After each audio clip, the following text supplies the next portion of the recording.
이 본말 통해서 여호와의 영이 나를 통하여 말씀하시 38번째 말씀드리겠습니다. 내가 어찌하여 또 내 일을 말하느냐.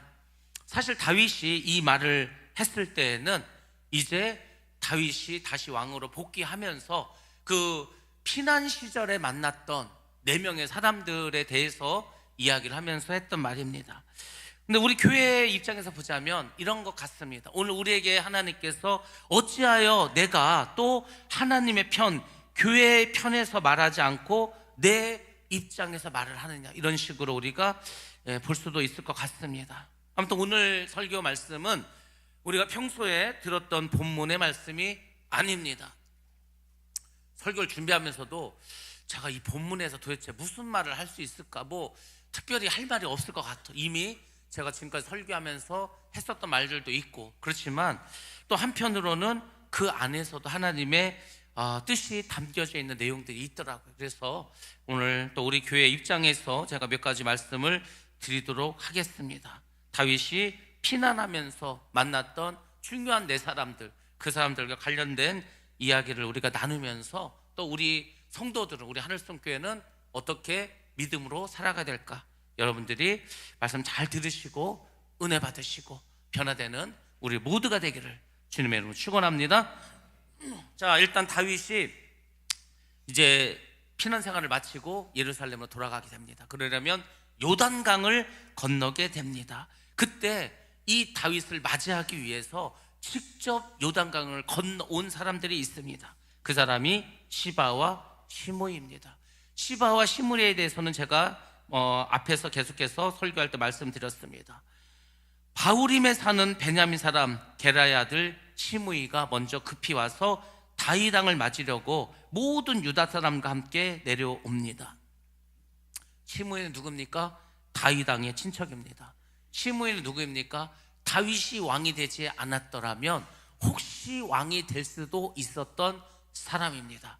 그래서 어떻게 보면은 다윗에게 적대적인 생각을 가졌던 사람입니다. 그리고 사울 왕의 그 친척들 중에서는 큰 권력을 가지고 있었던 사람입니다. 그가 베냐민 사람 1000명을 거느리고 내려왔습니다.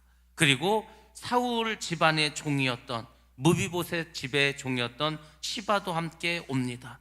시바는 자기 아들 15명과 자기의 종 20명을 다 데리고 나옵니다. 시바는 누구였습니까? 무비보셋 집의 종이었다니까요. 근데 아들이 15이고 종이 20명이나 있습니다. 우리가 다윗이 피난 갈 때 가장 먼저 먹을 것을 가져오고 나귀를 가져오고 여러 가지 다윗을 도와줬던 사람이 시바이지 않습니까? 그래서 그가 다윗에게 환심을 사고 거짓말을 통해서 무비보셋의 재산을 많이 가져갔습니다. 그래서 그도 이렇게 많은 종들 데리고 나왔습니다. 이들이 요단강을 건너서 다윗 함께 나옵니다. 그리고 왕의 가족과 또 왕이 강을 건너는 것을 도와줍니다. 왕의 환심을 사기 위해서 최선을 다했다는 것입니다. 자, 먼저 시바는 자신이 거짓말한 것이 두려워서 가장 먼저 뛰어옵니다. 도둑이 재발절인다고 하지 않습니까? 야, 이제 다윗이 왕이 돼서 다시 돌아오면 무비보셋을 불러가지고 자기가 다윗 왕에게 거짓말한 것이 다 탄로가 날 텐데 걱정이 됐겠죠. 그래서 아들과 종을 다 데리고 와서 이렇게 왕이 강을 건너는 것을 도와줍니다. 또 시므이는 어떤 사람이었습니까? 다윗이 피난을 갈 때 다윗의 뒤를 쫓아오면서 돌을 던지고 흙을 뿌리면서 다윗을 저주했던 사람입니다. 그가 1000명이나 데리고 사람을 데리고 왔습니다. 그만큼 영향력이 있었던 사람입니다. 왕이 요단강을 건너려 할 때 게라의 아들 시므온이 왕 앞에 엎드려서 이렇게 말합니다. 왕이시여, 이 종의 허물을 마음에 두지 마소서. 높으신 임금님께서 예루살렘에서 떠나시던 날 제가 저지른 죄악을 임금님께서 기억하시거나 마음에 품지 말아 주옵소서. 제가 죄를 지은 줄을 이 종이 잘 알고 있습니다. 그래서 요셉 지파 모든 사람 가운데서 제가 제일 먼저 임금님을 맞으러 왔습니다 라고 이렇게 자신의 죄를 고백하고 용서를 빕니다. 근데 이 사람이 뭐라고 말했냐면 요셉 지파라고 말했습니다. 요셉 지파는 12지파에 없습니다. 요셉 지파라는 말이 없어. 대신 에브라임 지파, 므낫세 지파라는 이름이 있습니다. 바로 요셉의 아들 에브라임과 므낫세 두 사람에게 지파를 줬어. 왜? 그만큼 요셉은 중요한 사람이기 때문에.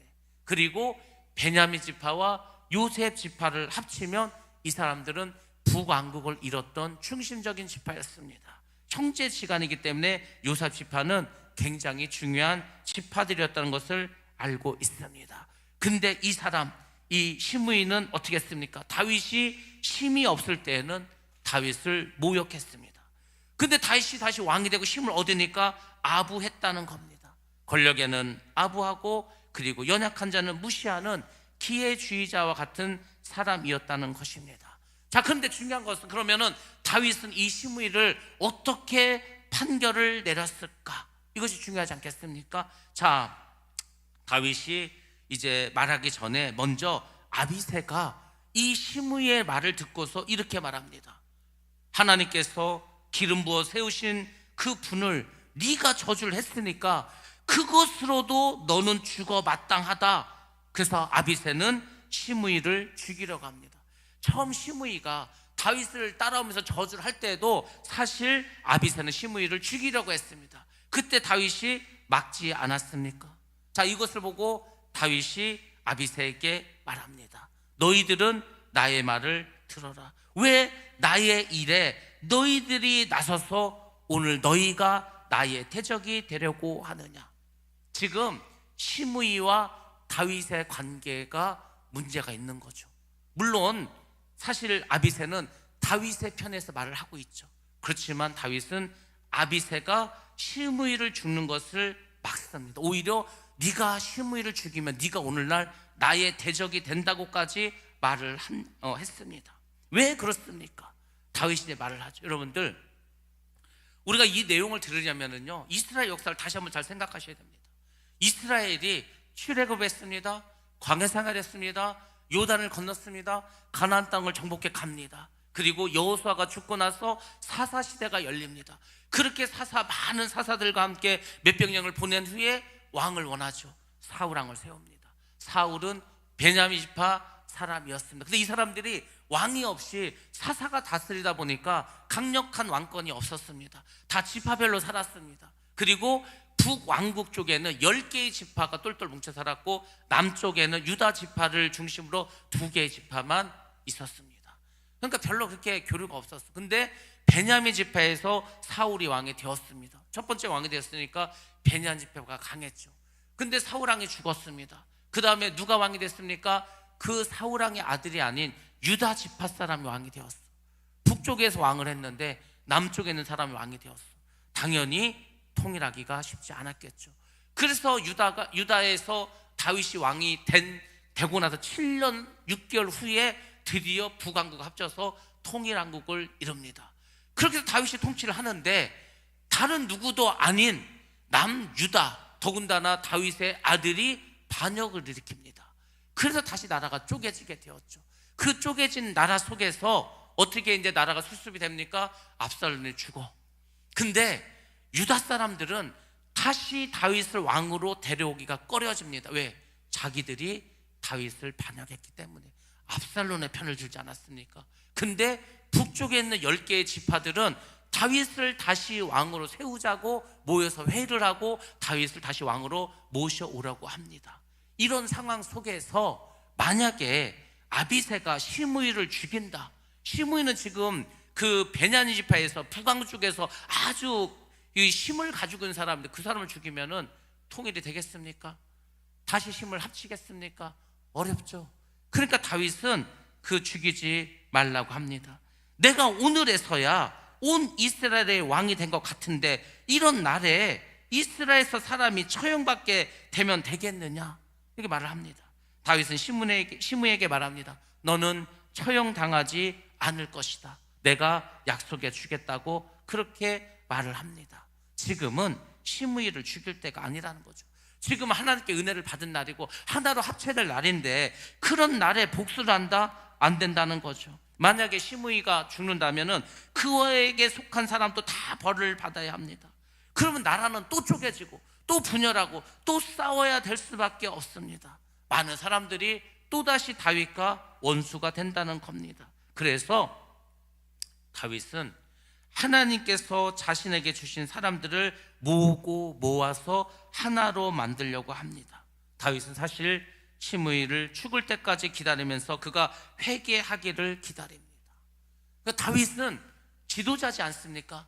왕이지 않습니까? 왕이 할 일은 뭔지 아십니까? 왕은요, 분열될 것을 계속해서 합치는 역할을 하는 거예요. 지도자는 그런 일을 해야 된다는 겁니다. 한국 기독교가 쪼개졌습니다. 많은 교파가 생겼습니다. 그 교파 안에 많은 교단이 생겼습니다. 통합, 합동, 고신, 무슨 백성, 대신 엄청나게 많은, 나중에 200개 이상으로 장로교가 쪼개졌습니다. 분열되었죠. 여러분들, 지금은 분열의 시대가 아닙니다. 지금은 연합되고 합해져야 될 때라는 것입니다. 지금은 통합의 때라는 겁니다. 왜냐하면 여러분들 잘 보시기 바랍니다. 악한 마귀 사탄은 믿지 않는 사람은 공격하지 않습니다. 세상 사람들은 공격하지 않습니다. 왠지 아십니까? 세상 사람들은 착해도 지옥 갑니다. 선해도 지옥 갑니다. 악해도 지옥 갑니다. 어차피 지옥 갑니다. 공격할 필요가 없습니다. 그 악한 마귀 사탄은 어디 와서 역사하냐? 하나님의 나라, 하나님의 교회에서 역사합니다. 왜? 이 사람들은 천국에 갈 어떤 확률이 있어. 그러니까 와서 분열시키고 깨지게 하고 싸우게 합니다. 그래서 지옥에 가게 하려고 노력을 합니다. 거기에 우리가 놀아나서는 안 된다는 거죠. 지금은 분열된 교파도, 분열된 교단도 힘을 합쳐서 뭉쳐야 될 때입니다. 왠지 아십니까? 예수 믿는 사람 자꾸 없어져. 우리나라 25%가 기독교인이라겠습니까? 지금은 15% 미만으로, 정확하게 말씀드리면 거의 10%까지도 떨어졌습니다. 근데 뭘 더 분열합니까? 뭘 더 싸웁니까? 우리 금산 지역의 목사님들이 모이면 이런 얘기를 자주 합니다. 10년 지나면 금산에서 예수를 믿는 사람이 또 절반으로 줄을 것이다. 왜? 대부분이 노인인데 이 어르신들이 10년 후면 거의 다 돌아가시고, 그럼 기독교인이 죽는데 새로 들어오지를 않아. 계속 주는 거죠. 이 상황 속에서 또 분열을 한다? 아닙니다. 지금은 분열할 때가 아니라는 거죠. 어제 우리가 바자회를 하면서 6시 반에 교회에서 출발했습니다. 아침에 새벽에 피곤하죠. 힘들죠. 가가지고 세팅하고 예배를 드리고 이제 준비를 합니다. 근데 이게 7명이 할 일이 아니더라고요. 5시까지 하는데 다 완전히 파김치가 되었습니다. 하루 종일 막 튀김을 튀기고요. 너무나 바쁘고 밥 먹을 시간도 없고 그래서 저도 또 이제 결혼식에서 중간에 또 나와야 되고. 여러분들, 우리는 어찌 보면은 일꾼이 더 필요합니다. 제가 교회를 하려고 이렇게 보더라도 어쩔 때 보면 사람이 없어. 이렇게 이 일을 해야 되는데 사람이 없어. 그럼 어떻게 합니까? 사람이 없는데. 하나님이 지금 영혼들을 추수해야 되는데 추수할 사람이 없어. 여러분들, 지금 우리가 지금 비가 계속 오지 않습니까? 빨리 추수를 해야 돼. 빨리 과일도 따고 빨리 벼도 베야 되는데 비는 계속 내려서 계속 지금 문제가 생기고 이 농작물이 계속해서 지금 피해를 보는데 추수할 사람이 없어. 늦어지는 거죠. 교회도 마찬가지야. 할 일이 많어. 해야 될 일이 산더미처럼 쌓여있어. 근데 사람이 없어. 하는 사람만 힘듭니다. 그래서 사실은 여러분 모두가 일꾼이 되셔야 됩니다. 지금까지는 나는 그냥 구경만 하고 뒤에만 앉아있고 그냥 그랬다면 여러분들이 이제는 다 나오셔야 돼. 나오셔서 힘을 합치셔야 됩니다. 그래서 믿음 안으로 들어오셔야 됩니다. 그래서 우리가 교회를 하나님이 기뻐하시는 교회로 만들어 가셔야 합니다. 다윗을 그렇게 아는 거예요. 나라가 쪼개지고 분열하고 갈라졌는데 누구를 대적자를 죽여? 그럴 때가 아니라는 겁니다. 그래서 다윗은 죽이지 않고 그를 살려줍니다. 물론 시므이가 회개하기를 기다렸는데 결국은 시므이가 회개하지 않습니다. 그래서 솔로몬에게 시므이를 나중에 처치하라고 이야기를 합니다. 그래서 시므이는 솔로몬에 의해서 죽임을 당하게 됩니다. 자, 이렇게 해서 이제 시므이를 이제 판단하게 됩니다. 두 번째 이제 무비보셋이 나옵니다. 무비보셋 굉장히 중요한 사람입니다. 자, 한번 말씀 보겠습니다. 사무엘하 19장 24절 말씀입니다. 시작.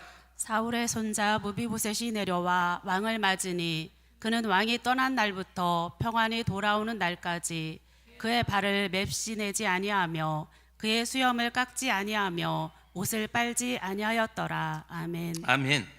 왜 무비보셋이 중요할까? 제가 이제 뒤에서 이제 설명을 드리겠습니다. 무비보셋은 사울 왕의 손자입니다. 그가 왕을 맞이로 내려옵니다. 그는 왕이 떠난 날부터 어떻게 했습니까? 왕이 평안하게 다시 돌아온 날까지 발도 씻지 않고 수염도 깎지 않고 옷도 빨아입지 않았다고 합니다. 그게 뭡니까? 다윗과 함께 고난을 나누겠다는 거지 않습니까? 다윗에 대한 충성심이 있었다는 겁니다. 이게 중요합니다. 왜 중요하냐? 무비보셋은 사울 왕이 전사할 때 5살이었습니다. 집안에 풍지박산이 났어. 아버지도 죽고 말았죠. 요나단도 죽었습니다. 도망을 갑니다. 근데 그때 그 여종이 이 5살 된 무비보셋을 놓칩니다. 다리가 부러지고 평생을 고통 가운데 살아갑니다. 다윗은 근데 그에게 큰 은혜를 베풀어 줍니다. 그에게 사울왕의 땅을 주고 다윗과 함께 식사할 수 있도록 또 해줍니다. 그런 가운데 이제 무비보셋이 다윗왕께 충성을 계속해서 보여주는데 그 상황 속에서 이제 어떤 일이 벌어집니까? 압살롬이 반역을 일으키게 됩니다. 이때가 중요한 거죠. 굉장히 중요합니다. 잘 보시기 바랍니다. 지금 다윗이 다스리는데 반역이 일어났어. 그게 북왕국 10개 지파가 일으킨 게 아니야. 다윗의 아들이 일으켰습니다. 그래서 유다 지파도 분열되었습니다. 그럼 여러분 잘 생각해 보시기 바랍니다. 북이스라엘에 사는 사람들이 아직까지도 사울 왕국을 지지하는 사람들이 있습니다. 근데 무비보셋은 사울 왕의 손자야. 그러면은 무슨 생각을 하겠습니까? 하나님께서 우리에게 기회를 주셨다. 지금 유다 지파가 분열되고 아버지가 아들에게 쫓김을 받았다. 우리 10지파가 지금 무비보셋을 왕으로 옹립해서 남쪽을 쳐들어가면 우리가 다시 왕권을 얻을 수 있다. 생각 안 할 것 같습니까? 여러분들 사극 보시죠. 옛날 영화 보시죠. 다 이런 게 있어. 그래서 왕권을 잡으면 그 전 왕조를 다 죽여버리는 겁니다. 이런 씨앗을 막기 위해서. 근데 다윗은 무비보셋 죽이지 않았다니까요. 왕의 어떤 서열을 볼 때 무비보셋은 1위입니다. 1위. 근데 안 죽였어. 근데 이런 일이 발생하고 보니까 무비보셋을 통해서 얼마든지 부하내동시켜서 이렇게 일을 꾸밀 수 있죠. 만약에 이때 무비보셋이 욕심을 냈더라면 그도 나중에 반역죄로 처형을 당하고 말았을 것입니다. 근데 이렇게 다윗이 어려운 상황에 있었을 때 무비보셋은 다윗을 생각하면서 근신하면서 지냈다는 겁니다. 잘 처신했다는 거죠. 그러니까 우리가 부하내동에서는 안 된다는 겁니다. 하나님의 뜻이 무엇인가를 왜 물어야 되냐면 내가 자칫 잘못 생각하면 내 삶이 완전히 멸망당하고 아주 막 힘들어집니다. 복잡해진다는 거죠. 무비보셋은 끝까지 다윗에 대한 충성을 잃지 않았습니다. 자, 그러면 다윗은 이런 무비보셋에 대해서 어떤 판결을 내렸을까? 무비보셋이 예루살렘에 와서 왕을 맞이합니다. 그때 다윗 왕이 물어보는 거예요. 야, 너는 왜 내가 피난을 갈 때 나와 함께 가지 않았냐고 물어봅니다. 무비보셋이 말하죠. 사실 자기는 다리를 절기 때문에 나귀를 타고 왕과 함께 따라가려고 했는데 그렇게 하라고 시바에게 그 나귀와 먹을 것을 준비하라고 했는데 자기의 종 시바가 자기를 속이고 어떻게 했다는 거죠? 자기는 데려가지 않고 왕에게 갔다는 거죠. 그리고 그 시바가 왕에게 가서 자기가 왕을 배신했다고 거짓으로 고했다고도 말을 합니다. 자기를 모함을 했죠. 그 얘기를 쭉 하는 거예요. 어찌 보면 다윗은 이런 무비보셋에 대해서 서운해할 수가 있었습니다.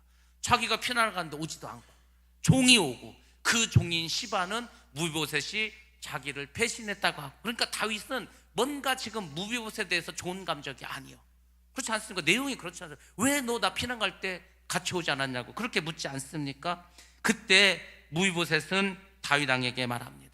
제가 억울한 면도 있고 또 시바가 나에 대해서 그 거짓말도 했지만 그래서 나의 재산을 왕이 나눠 가지라고 해서 그에게 내주기도 했지만 그래도 저는 왕의 판단대로 처분대로 순종하겠습니다라고 이야기를 합니다. 무비보셋은 다윗 왕에 대해서 정말 감사한 마음을 가지고 있어. 원래 무비보셋은 죽은 목숨이지 않습니까? 근데도 어쨌거나 다윗이 재산도 주고 자기와 식사도 같이 할 수 있도록 해줬어. 그러니까 이 무비보셋은 다윗 왕에게 더 무엇을 요구할 수도 없다고 말하죠. 자기는 어떤 재산을 요구할 수도 없는 그런 입장이라고 말을 합니다. 그리고 자기가 자기의 종을 잘 관리하지 못해서 이런 문제가 생겼으니까 그것에 대한 책임도 지겠다고 말을 합니다. 사실 다윗은 이미 이 무비보셋에 대해서는 판결을 내렸죠. 시바와 그 밭을 나누어 가지라고, 재산을 나누어 가지라고 말하지 않았습니까? 다윗은 이 시바와 무비보셋에 대해서 그 시비를 따지지 않았습니다. 다윗은 진실을 모르는 것이 좋겠다고 생각했습니다. 여러분들 왜 그랬습니까? 다윗은 사실 피난을 갈 때 압살론으로 인해서 많은 충격을 받았습니다. 그래서 다윗은 그 이 두 사람에 대한 일을 하나님께 결론을 미뤄줬습니다. 하나님이 심판하실 수 있도록 만들었습니다. 상 줄 사람의 상을 주시고 벌 줄 사람에게는 벌을 주라고 했습니다. 이게 왜 중요한지 아십니까?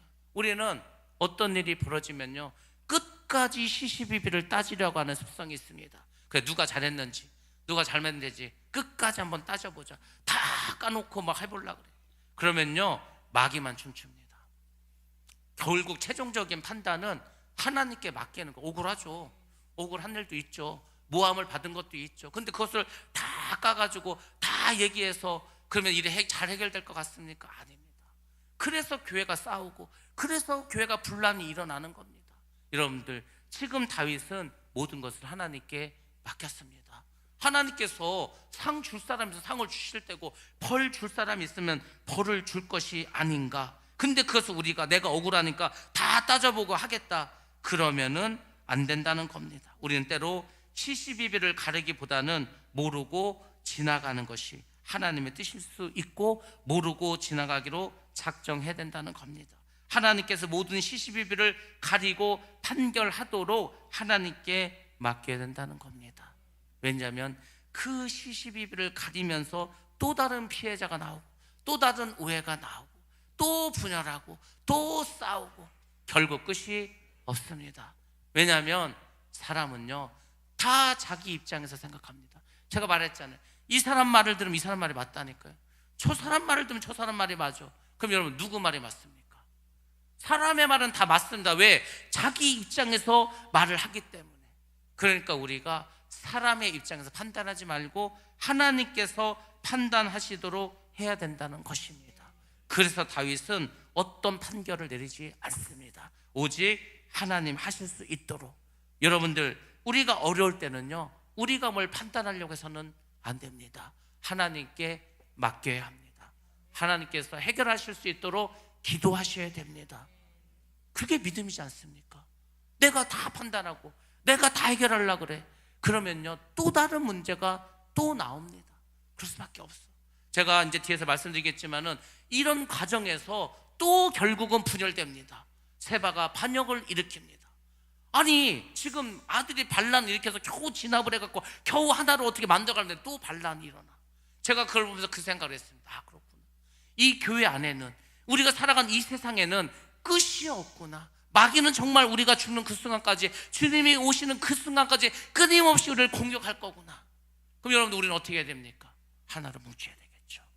우리가 100일 금식 기도를 하자고 9월 1일 이제 제가 선포를 하고 시작을 했습니다. 9월 1일부터요 지금까지 56일째 오는 동안에 얼마나 많은 사건 사고가 벌어진지 아십니까? 멀쩡한 애들이 넘어져서 발목이 부러져 2명이나. 또 사고가 날 게 아닌데 사고가 나. 사고를 내기도 합니다. 저처럼 사고를 당하기도 합니다. 우리 집사님 한 분은요, 고속도로를 운전하가는데 타이어가 그냥 찢어져 버렸어. 고속도로에서 타이어 고장나면, 사고 나면 큰 사고 납니다.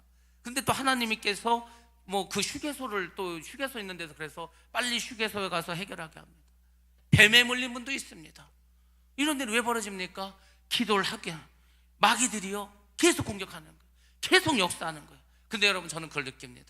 마귀가 공격을 하고 계속 우리를 힘들게 하지만 하나님은 우리를 보호해 주시고 있습니다. 어떤 문제가 생기지만은 그 일을 최소화시키시고 있습니다. 우리가 막 그걸 가지고 마음이 막 요동하고 두려워하고 걱정하고 이렇게 하지 않도록 하나님 보호하심을 느끼지 않습니까?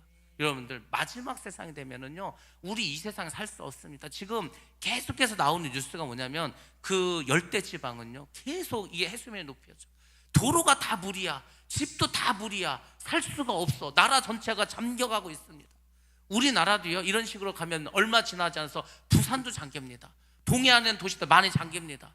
그냥 그렇게 되는 거예요. 어차피 지금은 살 수 없습니다. 지금 기후가 이상해지지 않습니까? 벌써부터도 많은 기상 변화가 일어나지 않습니까? 엄청 덥고 엄청 춥고 비가 엄청나게 오고 어떻게 살 겁니까?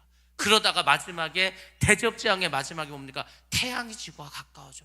태양이 조금만 가까이 와도 우리 다 타 죽습니다.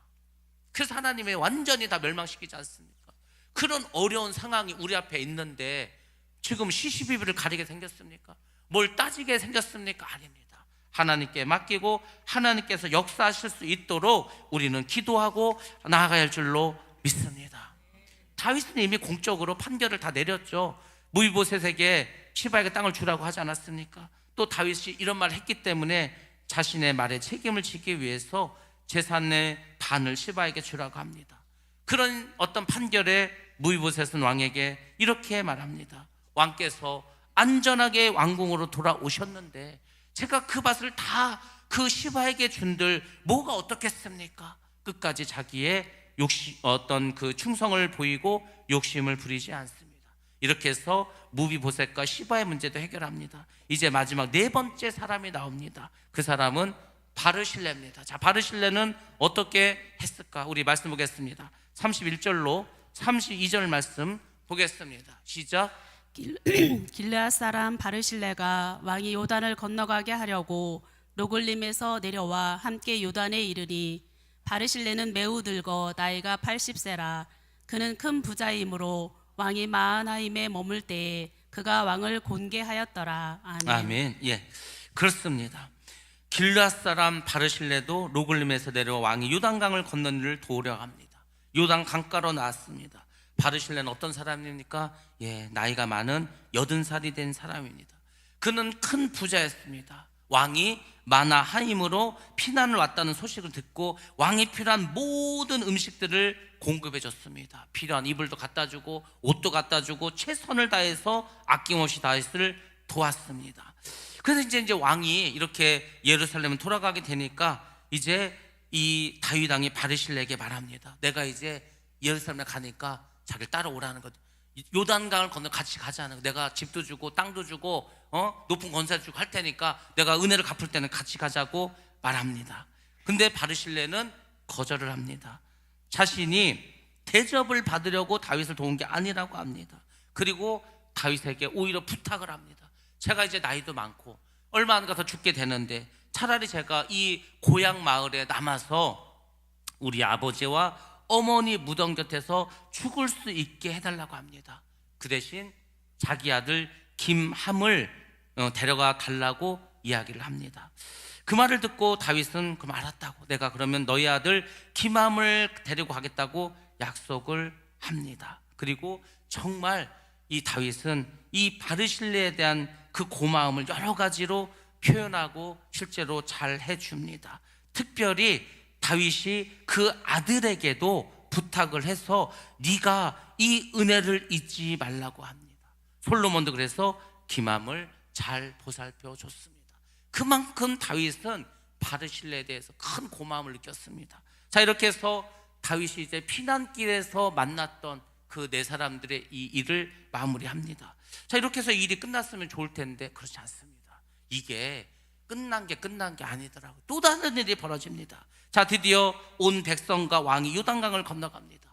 왕이 바르실레에게 입을 맞추고 복을 빌어주고 그는 이제 집으로 떠나고 배를 타고 건너옵니다. 근데 이 과정에서 이스라엘 지파와 유다 지파의 분쟁이 발생합니다. 또 뭐 때문에 발생했을까?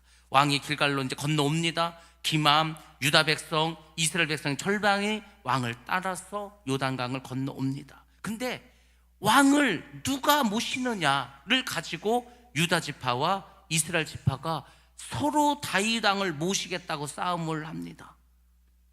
그곳에 있었던 온 이스라엘 사람들이 다윗 왕에게 몰려와서 말합니다. 왕이시여, 어찌하여 우리의 형제인 유다 사람들이 우리와 의논도 없이 왕을 몰래 빼돌려서 왕과 왕의 가족과 또 모든 신하들 모시고 건너가게 하셨습니까? 라고 따집니다.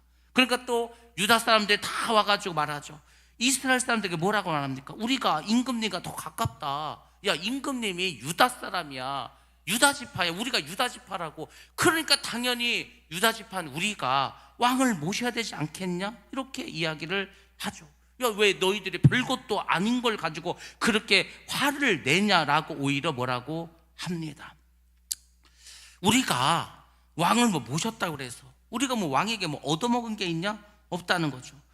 또 왕이 우리에게 조금이라도 뭘 더 잘해준 게 있는 줄 아냐? 없다는 거죠. 그러니까 이스라엘 사람들이 이렇게 유다 사람들인 또 왕에게 뭐라고 하는 것 자체가 잘못됐다고 그렇게 이야기를 합니다. 이 이야기를 듣고 이스라엘 사람들이 또 말하죠. 우리는 임금에게 무언가를 요구할 권리가 너희보다 10갑절이나 더 있다고 합니다. 이게 무슨 말입니까?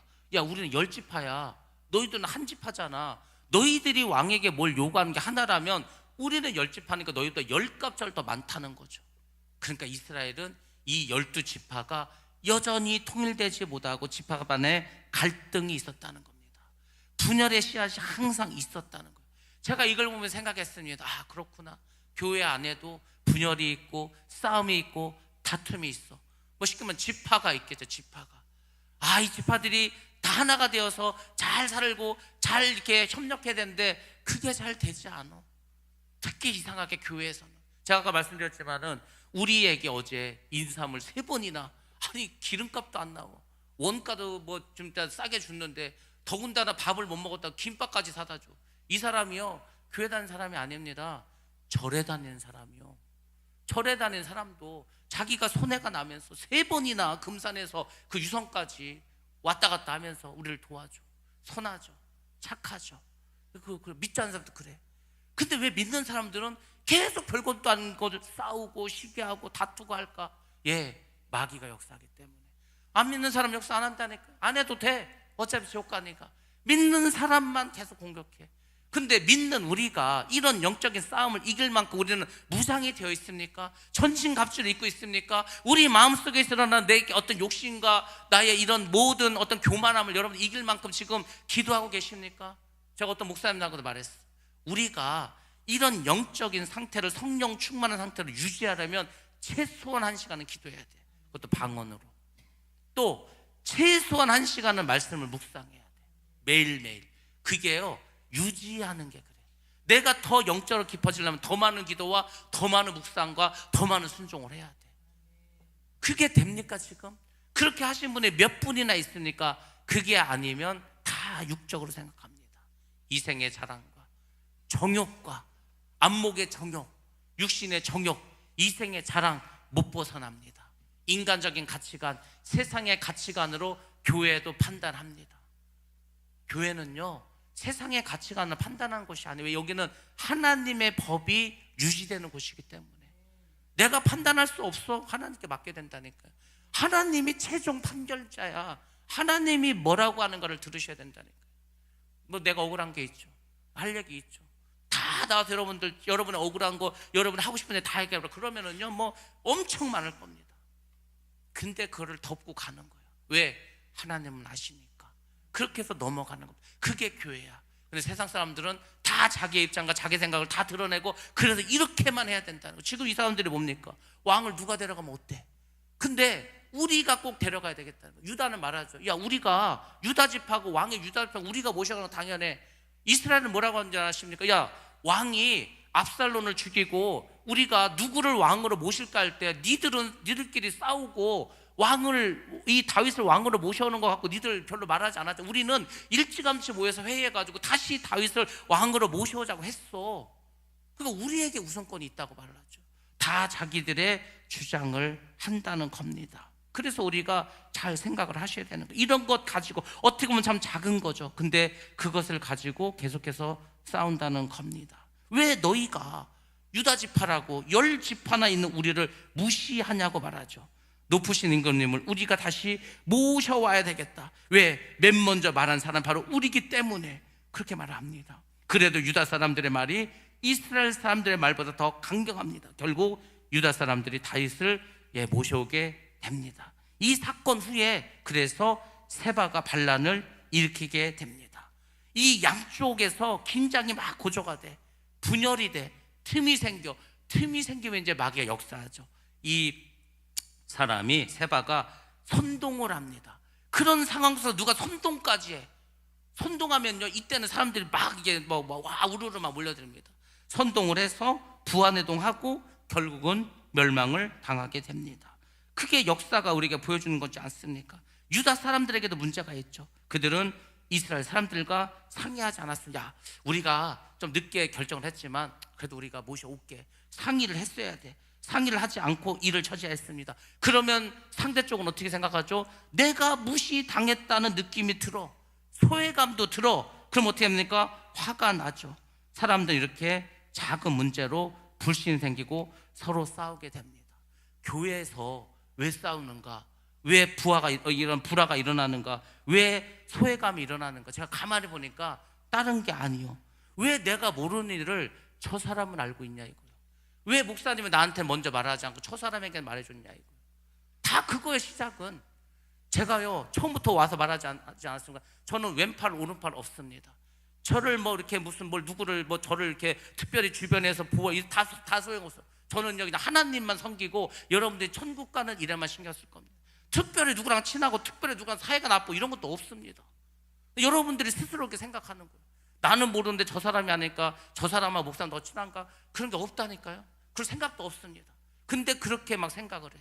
그래서 이제 제가 내린 최종 결론은 뭐냐? 모든 것을 다 투명하게 공개하겠습니다. 물론 저는 처음부터 다 공개하려고 했지만 모든 것을 우리 단톡방에 다 공개해. 앞으로 우리가 10월 달에 무슨 행사를 하고 11월 달에 무슨 행사를 하고 다 아주 그냥 한 달치를 다 미리 얘기를 해. 재정도 또 우리 정관도 다 공개해. 다 여러분 읽어보시고 다 문제가 있다 말씀하시기 바랍니다. 다 답변해 드리겠습니다. 그래서 완전히 투명하게 다 모든 것을 공개해서 누구나 다 할 수 있는, 그래서 더 이상 이런 걸 가지고 누구는 알고 누구는 모르고 이런 거 없도록 하겠습니다. 물론 저는 처음부터 그런 생각도 안 했다니까요. 근데 마귀가 자꾸 그것을 틈을 삼아가지고 자꾸 말이 나오게 해. 말이 나오게 하면 안 나오게 하면 되지 않겠습니까? 다 말하고 다 알려주고 하면 돼. 그래서 단톡방을 이용해서 모든 정보를 계속해서 알려드리고 그리고 또 이렇게 업데이트 하도록 하겠습니다. 여러분들, 우리는 남을 배려하고 그 배려의 표시로 서로 대화를 나눈 겁니다. 그동안 우리가 대화가 별로 없었어. 그러면 마귀가 틈탑니다. 제가 누누이 말씀드렸잖아요. 저에게 좀 연락도 하고 대화도 나누자고. 안 해. 그래서 이제 제가 이 전략을 바꿨어. 앞으로 우리가 봄에 이제 신방을 해. 가을에는요 한 사람 한 사람씩 제가 면담을 하겠습니다. 그냥 차를 마시던 교회에서 대화를 나누던 그냥 개별적으로 일이 없어도 그냥 잘 지내시냐고, 별일은 없으시냐고, 그래서 대화를 나누. 왜냐면 그게 아니면요, 제가 지금 5년이 됐는데도 어떤 사람은 별로 개인적으로 얘기한 게 없어. 목사님 바쁘시다는데 내가 괜히 시간 뺏는 거 아닌가? 아니라니까요. 그 시간을 뺏는 게 아니고 당연히 제가 해야 될 일입니다. 그 어떤 것보다 중요한 게 제가 여러분과 대화를 하는 거예요. 그래서 계속해서 그런 식으로 만들어가서 아예 마귀가 틈을 못하도록, 마귀가 아예 그냥 삐집고 들어오지 못하도록 다 차단해 가려고 그래요. 우리 하늘성교회가 방주입니다. 방주에 틈이 있으면 그 틈을 통해서 물이 들어오겠죠. 역청으로 막아야 될 거 아닙니까? 기도로 막고 대화로 막고 서로 존중하고 알리고. 제가 이나세알 알리는 것이 이나세알이라고 하지 않았습니까? 다 알려드릴 겁니다. 그래서 더 이상 누구는 알고 누구는 모르고 이런 말 나오지 않도록 하여튼 최선을 다하도록 하겠습니다. 여러분들, 우리는요 지금 어느 때인가를 분별해야 됩니다. 세상 돌아가는 게 안 보입니까? 정치가, 경제가, 이 지구의 환경이 안 보입니까? 계속 마지막에서 나가고 있지 않습니까? 내가 천국 가고 지옥 가는 게 그게 별거 아닌 것 같습니까? 믿음은 한마디로 말하면 뭔지 아십니까? 내가 천국 가냐 지옥 가냐 이겁니다. 가장 중요한 거야. 천국에 대해 소망을 가져야 되고, 내가 천국 갈 준비를 하고, 내가 천국 갈 만한 믿음의 분량을 키워야 될 거 아닙니까? 여기에 관심이 없으면 전부 다 쓸데없는 거에 관심을 갖는 거예요. 그래서 이제 우리가 좀 성숙하고 더 성장하고 새로워지고, 뭐 어차피 보면 그런 것을 위해서 우리가 오늘 재직회도 하고, 그렇게 해서 아무튼 우리가 자꾸 더 새로워지고 자꾸 더 변화되고 자꾸 주님이 기뻐하시는 그런 우리 교회가 돼야 할 줄로 믿습니다. 다윗은 반군을 제압한 후에 사람들의 마음을 돌이키려고 힘을 썼습니다. 그래서 반군의 대장을 자신의 부대의 대장으로 삼지 않았습니까? 반군에 속했던 사람들 처벌하지 않았습니다. 자신을 저주한 사람도, 자신을 속인 자도 다 그들의 마음을 얻고자 하나님의 공의에 맡겼고 미래에 맡겼습니다. 우리는 이렇게 모든 심판은 하나님께 맡기고 사람들의 마음을 얻기 위해서 우리 모두가 최선을 다해야 할 줄로 믿습니다. 상처난 사람을 다독이고 하나가 되기 위해서 힘써야 할 줄로 믿습니다. 다윗의 나라는 하나님의 나라의 모형입니다. 하나님이 왜 이스라엘을 세우셨습니까? 왜 다윗을 왕으로 세우셨습니까? 이 땅에는 하나님 나라가 없어. 그래서 하나님께서 모든 인류에게 알려주는 거야. 야, 하나님의 왕국이 있는데 이 왕국은 이런 식으로 살아가고 이런 식으로 구성되어 있다. 그걸 보여주려고 한 거지 않습니까? 교회는 뭡니까? 하나님의 나라죠. 그러면 교회는 세상과 달라야 되지 않겠습니까? 오히려 우리가 믿지 않는 사람보다 더 선하고 착하고 충성되고 순종해야 되지 않겠습니까? 왜 믿지 않는 사람만도 못해갖고 기독교인들이 욕을 먹고 살아갑니까? 그래서는 안 됩니다. 우리는 모든 시기와 질투와 뭐 이런 원망 불평을 다 내어버리고 이제는 정말로 하나님이 기뻐하는 삶을 살아갈 줄로 믿습니다. 하나님의 나라에서도요, 반란이 있었고 사단이 있었고 불순종도 있었습니다. 그럼에도 불구하고 다른 점이 있다면 그런 가운데서도 하나님께 판단을 맡기고 그 사람들의 마음을 얻고자 한 사람 한 사람을 배려했다는 겁니다. 이것이 세상 나라와 하나님의 나라의 차이인 줄 믿습니다. 우리 하늘소원교회가 2025년을 잘 기도하면서 마무리하고 새로운 2026년부터는 또 다른 부흥과 또 다른 성장을 위해서 우리 모두가 한 사람 사람이 다 변화되어야 할 줄로 믿습니다. 그러기 위해서 기도하고 그러기 위해서 몸을 우리가 하나로 뭉치고 새로워져야 할 줄로 믿습니다. 그럼 우리 모두가 되시기를 주님의 이름으로 축원합니다.